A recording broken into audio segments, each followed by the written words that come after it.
രാഷ്ട്രപതിയുടെ അഭിസംബോധനയ്ക്കുള്ള നന്ദി പ്രമേയ ചർച്ച പാർലമെന്റിന്റെ ഇരുസഭകളിലും ഇന്ന് ആരംഭിക്കും.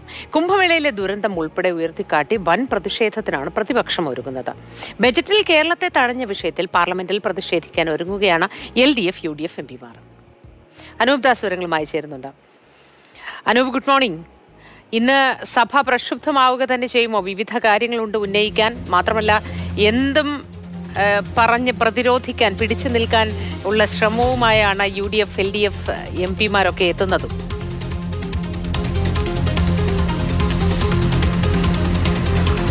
Good morning Moti.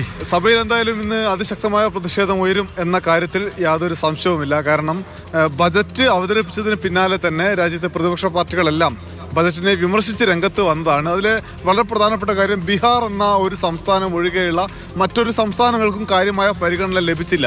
പ്രത്യേകിച്ച് കേരളത്തിൻ്റെ കാര്യം എടുത്താൽ, കേരളത്തിന് എന്ന് പറഞ്ഞൊരു പദ്ധതിയുമില്ല. പാലക്കാട് IITക്ക് ഒരു പ്രത്യേക സഹായം നൽകും എന്നതല്ലാതെ കേരളത്തിന് 24,000 കോടി എന്ന പ്രത്യേക പാക്കേജ് പരിഗണിച്ചില്ല. വയനാടിന് ഒരു രൂപ പോലും നൽകിയില്ല. കേരളത്തിൻ്റെ വളരെക്കാലമായിട്ടുള്ള ആവശ്യം എയിംസ് ഒന്നും പരിഗണിച്ചില്ല.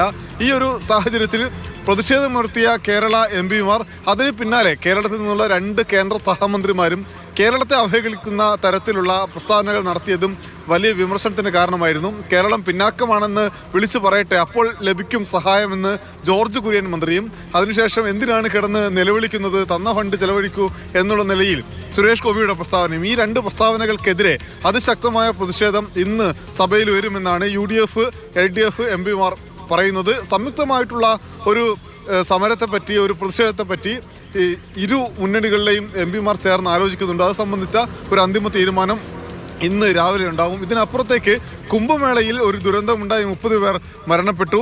അത് കഴിഞ്ഞ കാലങ്ങളിലൊക്കെ നേരത്തെയും അപകടങ്ങളും മരണവും ഒക്കെ ഉണ്ടായിട്ടുണ്ട് എങ്കിലും ഇത്തവണ എല്ലാ സജ്ജീകരണങ്ങളും ഒരുക്കിയിട്ടുണ്ട് എന്നൊക്കെ പറഞ്ഞ് വളരെ വലിയ പ്രചാരണങ്ങൾ കേന്ദ്ര സർക്കാരും ഒപ്പം തന്നെ UP സർക്കാരും നൽകിയിരുന്നു. പക്ഷേ 30 പേർ മരണപ്പെടുന്ന ഒരു ദുരന്തമുണ്ടായി. സുരക്ഷാ ക്രമീകരണങ്ങളിൽ വലിയ പാളിച്ചുണ്ടായി. ഇത്രയധികം ജനങ്ങൾ തിങ്ങിക്കൂടുന്ന സ്ഥലത്ത് എന്ന് ചൂണ്ടിക്കാട്ടിക്കൊണ്ട് സഭയിൽ പ്രതിഷേധിക്കാൻ സാധ്യതയുണ്ട്. എന്നാൽ മറുഭാഗത്ത് BJP, NDA MPമാർ സോണിയാഗാന്ധിക്കെതിരെയുള്ള പ്രതിഷേധം ശക്തമാക്കാൻ സാധ്യതയുണ്ട്. പാവം, അവർ ക്ഷീണിച്ചു പോയി എന്ന ഒരു പ്രസ്താവന രാഷ്ട്രപതി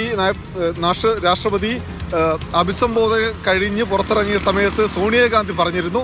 അതിനെതിരെ അതിശക്തമായ പ്രതിഷേധം അന്ന് തന്നെ ഉയർന്നതാണ്. സഭയ്ക്കുള്ളിലും ഈ വിഷയം ഉയർത്തി പ്രതിപക്ഷത്തെ പ്രതിരോധത്തിലാഴ്ത്താനായിരിക്കും ഇന്ന് BJP, NDA MPമാരുടെ ശ്രമം.